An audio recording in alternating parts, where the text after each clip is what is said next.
بالله من شرور أنفسنا ومن سيئات أعمالنا من يهده الله فلا مضل له ومن يضلل فلا هادي له وأشهد أن لا إله إلا الله وأشهد أن محمدا عبده ورسوله أما بعد فإن خير الحديث كتاب الله وخير الهدي هدي محمد صلى الله تعالى عليه وسلم وشر الأمور محدثاتها وكل محدثة بدعة وكل بدعة ضلالة وكل ضلالة في النار. أعوذ بالله السميع العليم من الشيطان الرجيم. بسم الله الرحمن الرحيم. يا أيها الذين آمنوا اتقوا الله حق تقاته ولا تموتن إلا وأنتم مسلمون. يا أيها الناس اتقوا ربكم الذي خلقكم من نفس واحدة وخلق منها زوجها وبث منهما رجالا كثيرا ونساء واتقوا الله الذي تساءلون به والأرحام إن الله كان عليكم رقيبا. يا أيها الذين آمنوا اتقوا الله وقولوا قولا سديدا يصلح لكم أعمالكم ويغفر لكم ذنوبكم ومن يطع الله ورسوله فقد فاز فوزا عظيما. وقال الله تبارك وتعالى في مقام آخر: يا أيها الذين آمنوا كتب عليكم الصيام كما كتب على الذين من قبلكم لعلكم تتقون. وقال النبي صلى الله تعالى عليه وسلم: إذا دخل رمضان وفتحت أبواب الجنة وغلقت أبواب جهنم وسلسلت الشياطين.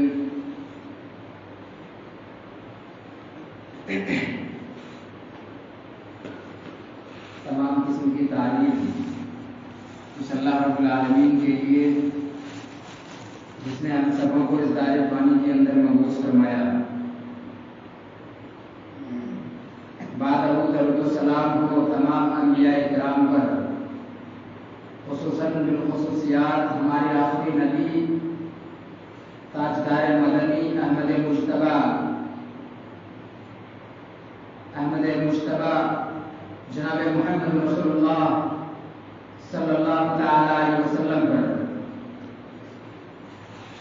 جو دنیا انسانیت کے لیے رحمت بن کر کے تشریف لائے، جس نبی کے آتے ہی کیسر و کسرا کے شراب بجھ گئے، جس نبی کے آتے ہی دائے حلیمہ کے گھروں میں برکت کی انوار نازل ہونے لگی.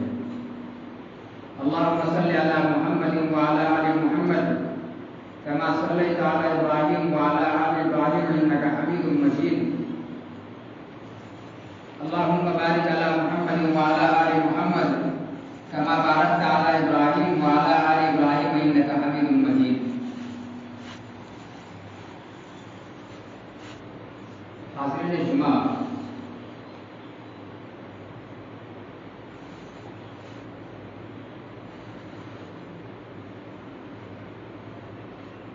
خطبہ مسنونہ کے بعد میں نے سورہ بقرہ کی ایک آیت کریمہ تلاوت کی ہے، اور جب اس منبر سے قرآن کریم کی یہ آیت تلاوت کی جاتی ہے تو سننے والے سامعین کو یہ احساس ہونا چاہیے، یا پھر سننے والے سامعین کو یہ معلوم ہو جانا چاہیے یا تو رمضان المبارک کا مہینہ آ چکا ہے یا پھر آنے والا ہے.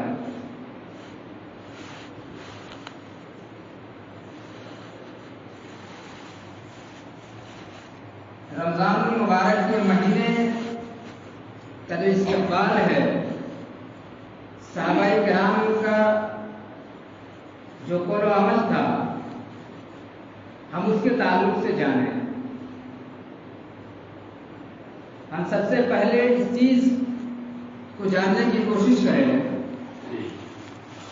کہ روزہ کسے کہتے ہیں. لغت میں روزہ کا معنی کیا یہ روزہ جس کے لیے عربی میں صیام کا لفظ آتا ہے اور لغت میں اس کا معنی ہوتا ہے رکنا. روزہ کا مطلب رکنے کو روزہ کہا جاتا ہے.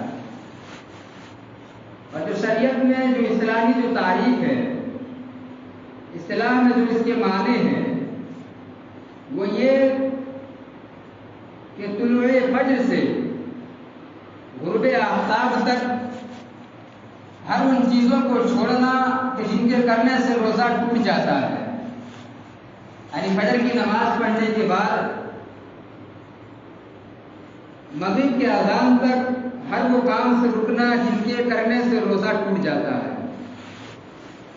اب روزہ ٹوٹنے والے کئی چیز ہے، لیکن جو موٹی موٹی جو باتیں ہوا کرتی ہے وہ یہ کہ کھانا پینا یا روزے کی حالت میں بیوی سے ملنا. یہاں جو تیسری چیز ہے بیوی سے ملنا، روزے کی حالت میں اللہ کے نبی جناب محمد رسول اللہ صلی اللہ تعالی علیہ وسلم نے روزے داروں کو بیوی سے ملنے سے منع فرمایا ہے. وہ اس وجہ سے کہ بیوی سے ملنے کے بعد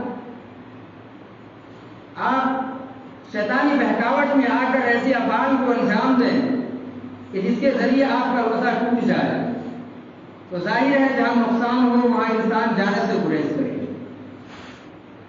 یہ پہلی چیز ہے. اللہ رب العالمین نے کلام مقدس کا اندر ارشاد فرمایا، یا ایھا الذین آمنوا کتب علیکم الصیام کما کتب علی الذین من قبلکم لعلکم تتقون. اللہ رب العالمین نے دنیا انسانیت کے انسانوں کو خطاب کرتے ہوئے فرمایا، اے وہ لوگوں جو ایمان لائے ہو، اے وہ لوگوں جو ایمان لائے ہو، اللہ رب العالمین نے تمہارے اوپر روزے کو فرض کیا ہے. اور لوگوں تم اپنے اندر یہ سوچ نہ پیدا کرنا اور نہ ہی تم اس چیز کے بارے میں سوچنا کہ اللہ رب العالمین نے صرف تمہارے اوپر روزے کو فرض کیا ہے، بلکہ تم سے پہلے جتنے بھی لوگ آئے اللہ رب العالمین نے ان سب پر روزے کو فرض کیا ہے. کما کتب علی الذین، اللہ رب العالمین نے تم سے پہلے لوگوں پر بھی روزے کو فرض کیا ہے. اللہ رب العالمین نے اس آیت کریمہ کے اندر رمضان کے روزوں کی اہمیت، رمضان کے روزے کی فضیلت اور مقصد کو بھی واضح کر دیا. ایک انسان روزہ کیوں رکھتا ہے؟ اللہ رب العالمین نے انسانوں کو روزہ رکھنے کا حکم کیوں دیا؟ انسان نماز بھی تو پڑھتا ہے، انسان ماں باپ کی اطاعت بھی تو کرتا ہے، انسان زکوٰۃ بھی ادا کرتا ہے، صدقہ و خیرات بھی ادا کرتا ہے، نفل نماز بھی پڑھتا ہے، یتیموں کی دیکھ بھال بھی کرتا ہے، لیکن پھر بھی اللہ رب العالمین نے انسانوں کو روزہ رکھنے کا حکم کیوں دیا؟ اللہ رب العالمین نے قرآن مجید کے اندر اس چیز کو واضح کر دیا.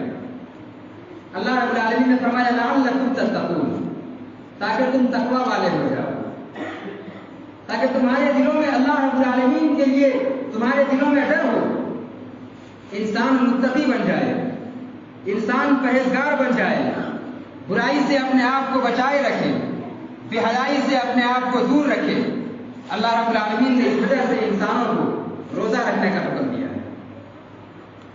تو روزہ رکھنے کا مقصد ہے تقویٰ کو حاصل کرنا.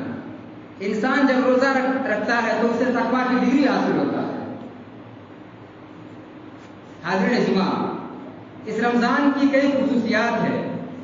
ان خصوصیات میں سے ایک خاصیت یہ بھی ہے کہ رمضان کی جو روزہ ہے یہ روزہ آج تک غیر اللہ کے لیے نہ رکھا گیا.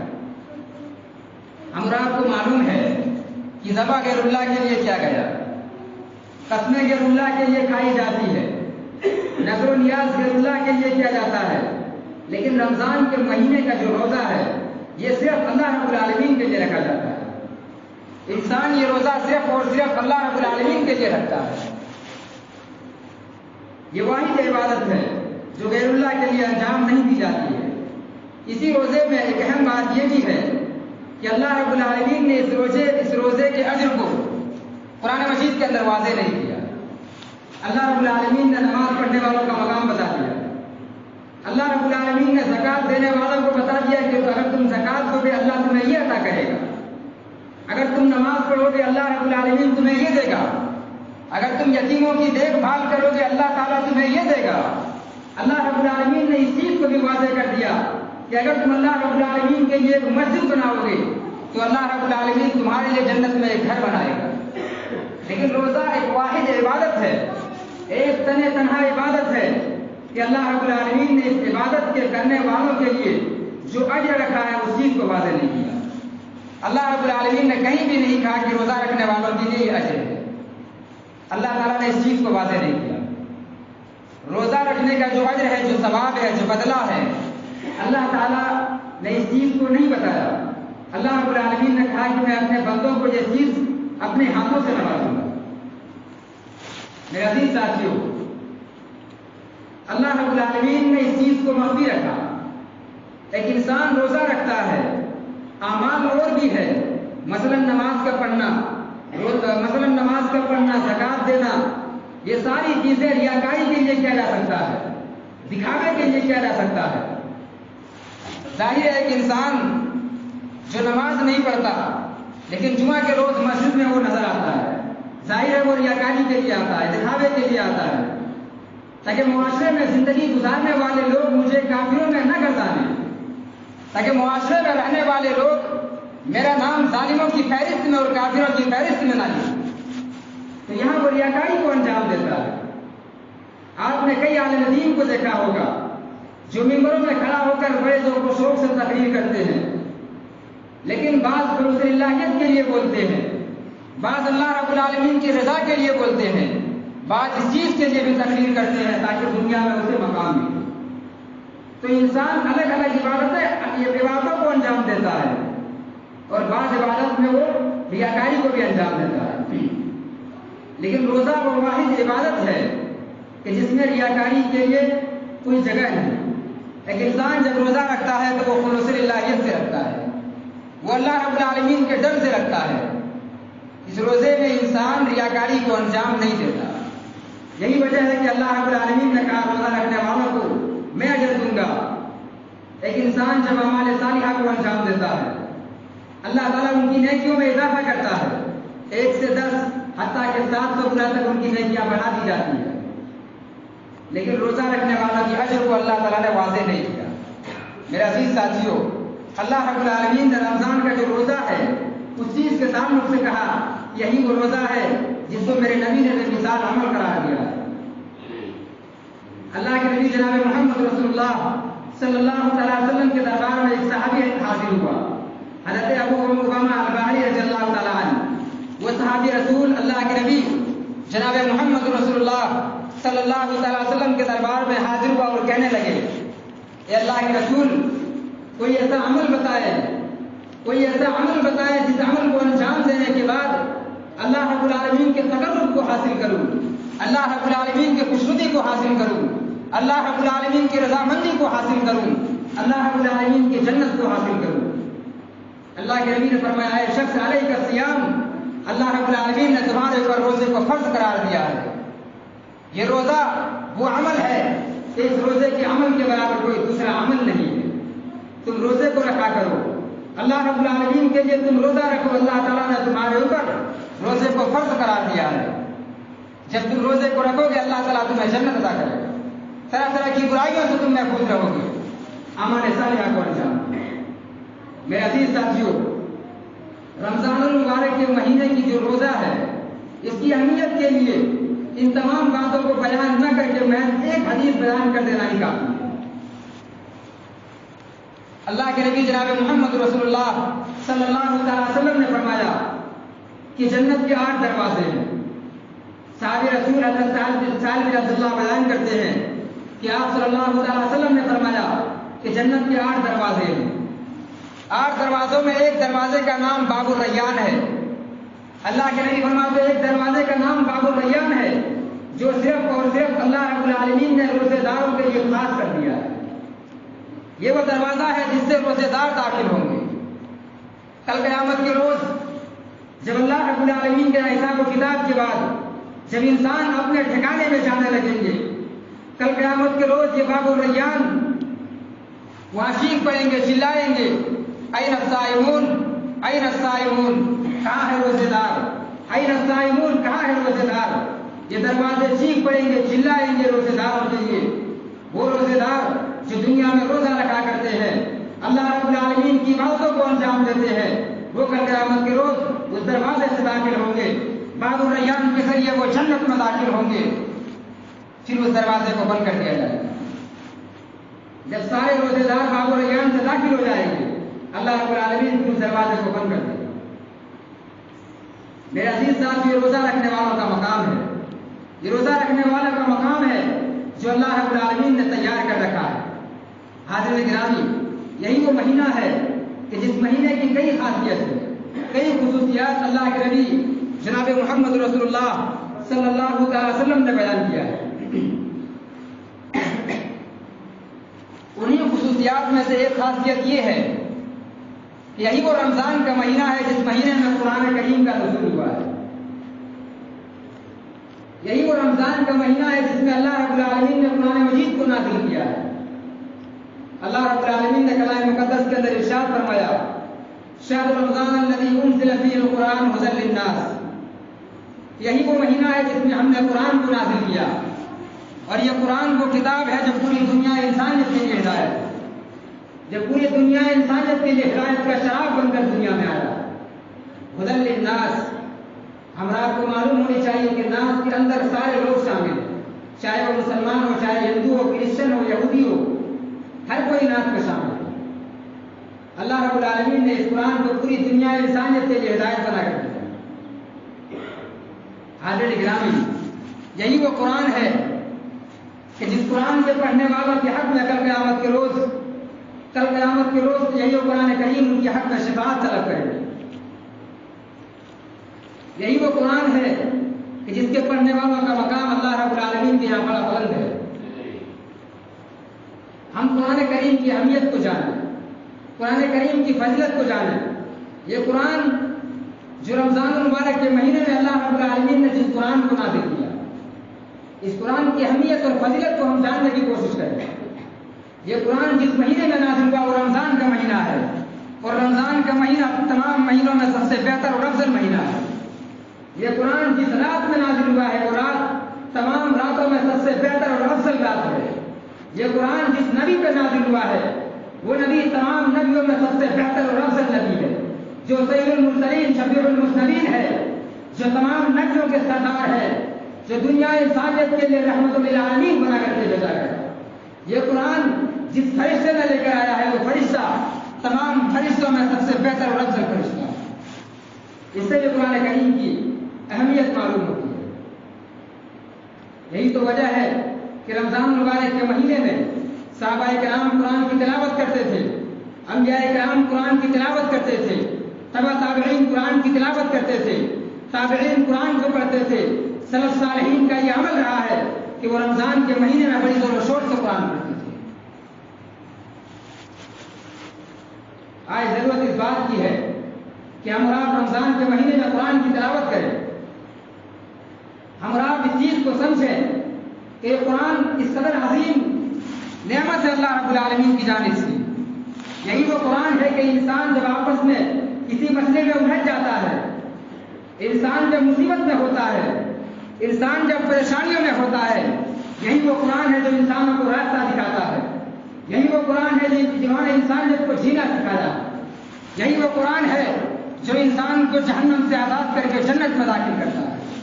یہی وہ قرآن ہے کہ جس قرآن کے ذریعے حق و باطل کے درمیان فرق کرنے والی شے اس قرآن کے اندر موجود ہے۔ یہی وہ قرآن ہے جس کے ذریعے حلال و حرام میں تمیز ہوتا ہے۔ میرے عزیز ساتھیوں، اس قرآن کریم کی اہمیت کو جانیں، ہم قرآن کو ترجمے کے ساتھ پڑھیں اور ہم قرآن کریم کے مفہوم کو سمجھنے کی کوشش کریں۔ میرے عزیز ساتھیوں، یہی تو وجہ ہے کہ صحابہ کرام قرآن کریم کی تلاوت کرتے ہیں۔ آج ہم قرآن کریم کی تلاوت کریں، اپنے بال بچوں کو ہم قرآن کریم کی تلاوت کرنے کی تلقین کریں، اپنے گھر میں اپنی بہن بیٹیوں کو قرآن پڑھنے کا حکم دیں، اپنی بیوی کو قرآن پڑھنے کا حکم دیں، اپنے اہل و عیال کی فکر کریں۔ اللہ رب العالمین نے کلام مقدس کے اندر ارشاد فرمایا، یا ایھا الذین آمنوا قوا انفسکم واہلیکم نارا، اے وہ لوگوں اپنے آپ کو جہنم کی آگ سے بچاؤ، اپنے اہل و عیال کو جہنم کی آگ سے بچاؤ۔ کل قیامت کے روز اللہ رب العالمین تمہیں صرف تمہارے تعلق سے حساب نہ لے گا، بلکہ تمہارے لیے اس کا بھی حساب دینا واجب اور ضروری ہے جو تمہارے اوپر ذمہ داری تھی۔ اگر آپ باپ ہیں، بیٹے کی ذمہ داری آپ کے اوپر ہے۔ اگر آپ کے یہاں بیٹی ہے، اس بیٹی کے ذمہ دار آپ ہیں، اپنے بیوی کے ذمہ دار ہے۔ یہی تو وجہ ہے قرآن کریم کے اندر اللہ رب العالمین نے صاف لفظوں میں کہا یا ایھا الذین آمنوا قوا انفسکم واہلیکم نارا، اے وہ لوگوں جو ایمان لائے ہو اپنے گھر والوں کو جہنم کی آگ سے بچاؤ۔ جہنم کی آگ سے بچانے کی تلقین اسی وجہ سے کر رہا ہے۔ اور اللہ کے نبی جناب محمد رسول اللہ صلی اللہ علیہ وسلم نے جب کفار مکہ میں لوگوں کو ڈرایا، جب جہنم کی آگ سے ڈرایا، اللہ رب العالمین نے کہا وانذر عشیرتک الاقربین، اے اللہ کے رسول پہلے آپ اپنے گھر والوں کو ڈرائیے۔ اللہ رب العالمین نے کہا وانذر عشیرتک الاقربین، پہلے اپنے قریبی اپنے رشتہ داروں کو آپ ڈرائیے، پھر اس کے بعد اپنے گھر والوں کو ڈرانے کے بعد آپ روئے زمین کے اندر جینے والے انسانوں کو ڈرائیں۔ ہم اس چیز کو سمجھیں، ہم قرآن مجید کی تلاوت کریں اور رمضان المبارک کی اہمیت اور فضیلت اور عظمت کو جانیں۔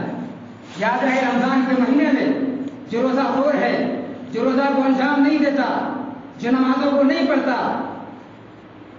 ہم اور آپ کو معلوم ہونی چاہیے ایک انسان جب شراب پیتا ہے ظاہر ہے وہ غلط کر رہا ہے، برائی کو انجام دے رہا ہے، لیکن ایک انسان جب مسجد میں آ کر شراب پیتا ہے تو وہ غلط در غلط کر رہا ہے۔ تاکید در تاکید اسے کہا جاتا ہے کہ انسان برائی پہ برائی کر رہا ہے۔ باہر شراب پینا ایک الگ جرم ہے، مسجد میں شراب پینا ایک الگ جرم ہے۔ ویسا ہی یہی حال ہے کہ رمضان کے مہینے میں برائی کو انجام دینا اور دیگر مہینے میں برائی کو انجام دینا، اس چیز میں یہ فرق ہے۔ ہم اور آپ اس چیز کو سمجھیں۔ میرے عزیز ساتھیوں، رمضان المبارک کے مہینے میں ہم اللہ رب العالمین کے ذکر و اذکار کو انجام دیں، ہم اللہ رب العالمین کی عبادت کو انجام دیں۔ یہ 30 دن تاکہ ہمارے لیے جنت جانے کا ذریعہ بن جائے۔ کل قیامت کے روز جب باب الریان سے یہ آواز آئے، جب باب الریان چیخنے لگے این الصائمون، این الصائمون، کہاں ہے روزے دار؟ اگر روئے زمین کے اندر ہم نے روزہ رکھا ہے، روئے زمین کے اندر ہم نے اللہ رب العالمین کی اعمال کو انجام دیا ہے، عبادت کو انجام دیا ہے، اعمال صالحہ کو انجام دیا ہے، کل قیامت کے روز اس چیز میں ہم اور آپ بھی شامل ہوں گے، ہم اور آپ بھی باب الریان سے جنت کے دروازے پر داخل ہوں گے۔ میرے عزیز ساتھیوں، ہم اس چیز کو اپنے اندر سواریں، ہم قرآن مجید کی اس مہینے میں تلاوت کریں، اپنے گھر والوں کو قرآن مجید کی تلاوت کرنے کی ترغیب کریں۔ ہم نے روزے کی اہمیت کو جانا، ہم نے روزے کی فضیلت کو جانا، ہم نے روزے کی مقام کو جانا، روزہ رکھنے والے کی مقام کو بھی ہم نے سمجھا۔ میرے عزیز ساتھیوں، جو رمضان المبارک کے مہینے میں روزے کو نہ رکھتا ہو، جو جان بوجھ کر روزہ چھوڑتا ہو، یہ بہت ہی بڑا جرم ہے۔ جان بوجھ کر روزہ چھوڑنا بہت ہی بڑا جرم ہے۔ ایک حدیث میں اللہ کے نبی جناب محمد رسول اللہ صلی اللہ علیہ وسلم نے فرمایا کہ میں نے خواب دیکھا کہ ایک دفعہ میں پہاڑوں کے درمیان تھا۔ اللہ کے نبی نے فرمایا میں نے خواب میں دیکھا کہ میں پہاڑوں کے درمیان تھا اور اچانک میری کانوں میں ایسی چیخنے کی آواز آ رہی تھی جو بڑی ڈراؤنی آواز تھی، دردناک آواز تھی۔ مجھے تعجب ہوا، مجھے حیران ہو گیا۔ میں نے فرشتوں سے پوچھا ہے فرشتوں یہ کس کی آواز ہے؟ یہ کن لوگوں کی اس قدر خطرناک اور ڈراؤنی آواز ہے؟ فرشتوں نے کہا اللہ کے رسول یہ آپ کی امت کے جہنمیوں کی آواز ہے، یہ ان لوگوں کی آواز ہے جو رمضان کے مہینے میں روزہ نہیں رکھا کرتے تھے۔ اللہ کے نبی نے کہا مجھے میرا اور آگے جانا ہوا، ہم نے دیکھا کہ کچھ لوگ ہیں جو چلا رہے ہیں، چیخ رہے ہیں، جن کے منہ سے خون نکل رہا ہے۔ اللہ رب العالمین کا عذاب اس پہ اس قدر نازل ہوا ہے کہ ان کی باجیں پھاڑ دی گئی ہے، یہاں سے یہاں تک ان کی باجوں کو پھاڑ دیا گیا ہے، منہ سے خون نکل رہا ہے، منہ کو پھاڑ دیا گیا ہے، باجیں چیر دی گئی ہے۔ اللہ کے نبی نے پوچھا یہ شخص کون ہے جن کے ساتھ اس قدر عذاب ہو رہا ہے؟ اللہ رب العالمین نے اس عذاب میں ان کو مسلط کر دیا ہے۔ فرشتوں نے جواب دیا ہے اللہ کے رسول یہ وہ شخص ہے جو دنیا میں روزہ کو نہیں رکھا کرتا تھا، رمضان کے مہینے میں وہ دن کو کھانا کھایا کرتا تھا، جان بوجھ کر روزے کو چھوڑ دیا کرتا تھا۔ میرے عزیز ساتھیوں، ہم اور آپ کو اس سے معلوم ہوا کہ رمضان کے مہینے میں جان بوجھ کر روزے کو چھوڑنا یہ کس قدر عظیم گناہ ہے، اور اللہ رب العالمین کے عذاب کی ہم مستحق ہو جائیں۔ میرے عزیز ساتھیوں، رمضان کا جب مہینہ آتا ہے، اللہ رب العالمین کی رحمت دیکھیے، اللہ رب العالمین کی برکت دیکھیے۔ اللہ کے نبی جناب محمد رسول اللہ صلی اللہ علیہ وسلم نے فرمایا اذا دخل رمضان وفتحت ابواب الجنہ وغلقت ابواب جہنم وسلسلت الشیاطین۔ اللہ کے نبی نے فرمایا جب رمضان کا مہینہ چلا آتا ہے، اللہ رب العالمین جنت کے دروازے کھول دیتے ہیں، اللہ رب العالمین جہنم کے دروازے بند کر دیتے ہیں اور شیطانوں کو زنجیروں میں جکڑ دیا جاتا ہے۔ میرے عزیز ساتھیوں، یہ انسانوں کی رحمت ہے، یہ انسانوں پہ اللہ رب العالمین کا فضل و کرم ہے، اللہ رب العالمین کی بخشش ہے کہ اللہ تعالیٰ اس مہینے میں اپنے بندوں کو جہنم سے آزاد کرتا ہے۔ اس مہینے میں اپنے بندوں کے لیے اللہ رب العالمین جہنم کے دروازے کو بند کر دیتا ہے، اللہ تعالیٰ جنت کے دروازے کو کھول دیتا ہے، اللہ تعالیٰ شیطانوں کو، ابلیس کو اور شیاطین کو اللہ تعالیٰ زنجیروں میں جکڑ دیتا ہے۔ میرے عزیز ساتھیوں، یہ انسانوں پہ اللہ رب العالمین کا رحم و کرم ہے، یہ اللہ کا فضل و کرم ہے۔ میرے عزیز ساتھیوں، ہم اس چیز کو سمجھیں، اپنے اندر اس چیز کو سنواریں اور رمضان المبارک کے مہینے کی اہمیت کو جانیں۔ حاضر گرامی، رمضان المبارک کے مہینے کی جو اہمیت ہے، ہم نے اس چیز کو جانا، ہم رات کو معلوم ہونی چاہیے کہ ہر اس شخص پہ روزہ فرض ہے جو عاقل ہو، جو بالغ ہو، اور ہم رات کو معلوم ہونی چاہیے کہ ہم جس دور میں زندگی گزار رہے ہیں، ہم جن حالات میں زندگی گزار رہے ہیں، اور پوری دنیا کے اندر آپ اگر جائزہ لیں، ہم آپ کو معلوم ہوگا کہ آج کے حد میں سوشل میڈیا کا زمانہ ہے۔ آج ہمارے یہاں اور دیگر علاقوں میں، دیگر جگہوں میں، دیگر ملکوں میں بھی 8 سے 9 سال کی عمر میں بچے بالغ ہو جاتے ہیں۔ 9 سال کی عمر میں بلوغت کے آثار میں نظر آنے لگتے ہیں۔ اب ظاہر ہے جب وہ بالغ ہو گئے ہیں، وہ روزہ رکھنے کے لیے خود کو تیار کرتے ہیں۔ تو ہر بالغ پہ اللہ رب العالمین نے روزے کو فرض قرار دیا ہے۔ ہمارے گھر میں اگر ہمارا بچہ بالغ ہے، ہماری بچیاں بالغ ہے، تو ہم ان کو روزہ رکھنے کی تلقین کریں، روزہ رکھنے کا ہم حکم دیں، ہم خود بھی روزہ رکھیں، اپنے گھر والوں کو بھی اس چیز سے بچا لیں۔ ہم اللہ رب العالمین کے عذاب سے اپنے گھر والوں کو بچا لیں۔ رمضان المبارک کے مہینے میں ہم بے حیائی سے اپنے آپ کو دور رکھیں، برائیوں سے اپنے آپ کو دور رکھیں۔ یہی تو وجہ ہے کہ اللہ رب العالمین نے رمضان المبارک کے مہینے میں روزہ رکھنے کا حکم محض اسی وجہ سے دیا ہے۔ ہم نے پہلے بھی کہا کہ اللہ رب العالمین کی یہاں عبادتوں میں کوئی کمی نہیں ہے۔ ہم نماز پڑھ رہے ہیں، یہ بھی عبادت ہے، نفلی نماز پڑھ رہے ہیں، یہ بھی عبادت ہے، یتیموں کا دیکھ بھال کر رہے ہیں، یہ بھی عبادت ہے، مسکین کو کھانا کھلا رہے ہیں، یہ بھی عبادت ہے، بیمار کی تیمارداری کر رہے ہیں، یہ بھی عبادت ہے، ہم مسجد میں چل کر آتے ہیں، یہ بھی عبادت ہے۔ جب ان تمام عبادات کو انجام دے رہے ہیں، جب اللہ رب العالمین کے ذکر و اذکار میں لگے ہیں، کہ اللہ رب العالمین کو کس چیز کی ضرورت پڑی تھی کہ ہم رات کو روزہ رکھنے کا حکم، ہم اس چیز کو سمجھیں۔ اللہ رب العالمین نے روزہ رکھنے کا حکم اس وجہ سے دیا، قرآن مجید کے اللہ نے کہا لعلکم تتقون، ہم نے تم کو روزہ رکھنے کا حکم صرف اس وجہ سے دیا ہے تاکہ تمہارے دلوں میں اللہ رب العالمین کے لیے ڈر ہو، تمہارے دلوں میں اللہ رب العالمین کے لیے تقویٰ ہو، تمہارے دلوں میں اللہ کا ڈر ہو، تم تنہائی میں اللہ رب العالمین سے ڈرو، جب تمام لوگ موجود ہو اس وقت بھی اللہ رب العالمین سے ڈرو اور ریاکاری سے اپنے آپ کو دور رکھو۔ انسان تقویٰ کو حاصل کرے، اس وجہ سے اللہ رب العالمین نے روزہ رکھنے کا حکم دیا۔ میرے عزیز ساتھیوں، اس مہینے میں ہم اپنے آپ کو بے حیائی سے دور رکھیں، برائی سے محفوظ رکھیں، اور جب مہینے کا اختتام ہو، جب عید الفطر کا وقت آتا ہے، اپنے بال بچوں کو ہم وہ لباس دیں جو لباس شریعت میں جائز ہے۔ میرے عزیز ساتھیوں، ہر کسی کو معلوم ہے عید خوشی کا دن ہے، جس کے معنی ہی خوشی ہوتا ہے، لیکن خوشی منانے کے اوقات بھی الگ ہے، انداز بھی الگ ہے، انداز بیاں بھی الگ ہوتا ہے۔ میرے عزیز ساتھیوں، اپنے بچوں کو ہم ایسی لباس پہنائیں، ایسی لباسوں کو ہم دیں جس کے بارے میں اللہ رب العالمین نے حکم دیا ہے، میرے نبی نے جس چیز کو جائز کہا ہے۔ ظاہر اللہ کے نبی جناب محمد رسول اللہ صلی اللہ علیہ وسلم کی ایک حدیث ہے، اللہ کے نبی نے فرمایا کہ ایسی لباس جس کے ذریعے جسم کی اعضاء چھلکنے لگے، جس لباس کے ذریعے عورت کے جسم کی اعضاء چھلکنے لگے، ان کے جسم کی ہر حصہ معلوم ہونے لگے، تو پھر یاد رکھنا ایسی عورت ظاہری طور پہ لباس پہنا ہے، لیکن حقیقی معنوں میں وہ عورت ننگی ہے۔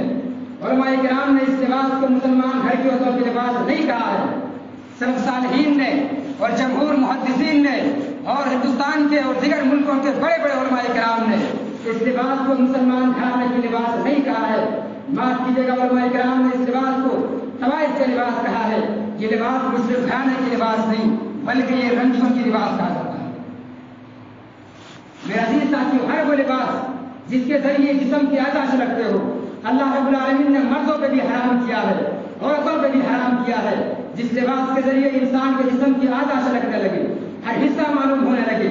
انسان جب رمضان مبارک کے مہینے میں اس لباس کو اپنائے اور رمضان کے روزوں کو رکھنے کے بعد جب اپنے اندر بدلاؤ لانے کی بات آئے، اس وقت جب اس لباس کو پہنے کہ انسان کے سارے اعمال پانی میں پھر جائے.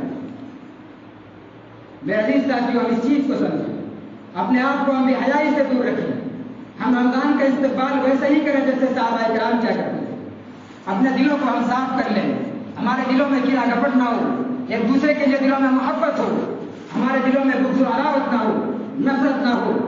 صحابہ کرام رمضان کا استقبال ایسے ہی کرتے تھے، اپنے دلوں کو وہ صاف کر لیا کرتے تھے، اپنے بھائی کے لیے دلوں میں محبت پیدا کرتے تھے. رمضان کے مہینے میں ایک دوسرے کو کھلاتے تھے، ایک دوسرے کو پلاتے تھے، ایک دوسرے کے لیے دلوں میں محبت ہوا کرتا تھا.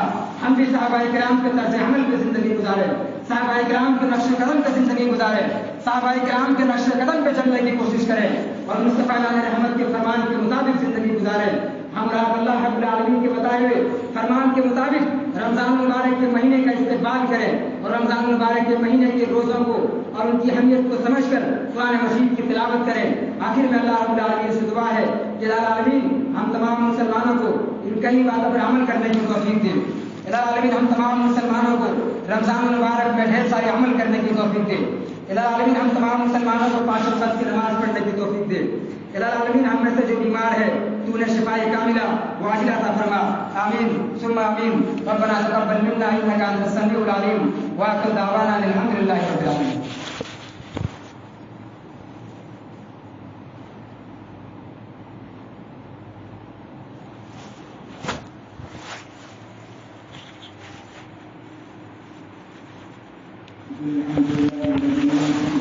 ولم يكن له شريك في الملك ولم يكن له ولي من الذل وكبره تكبيرا. إن الله ملائكته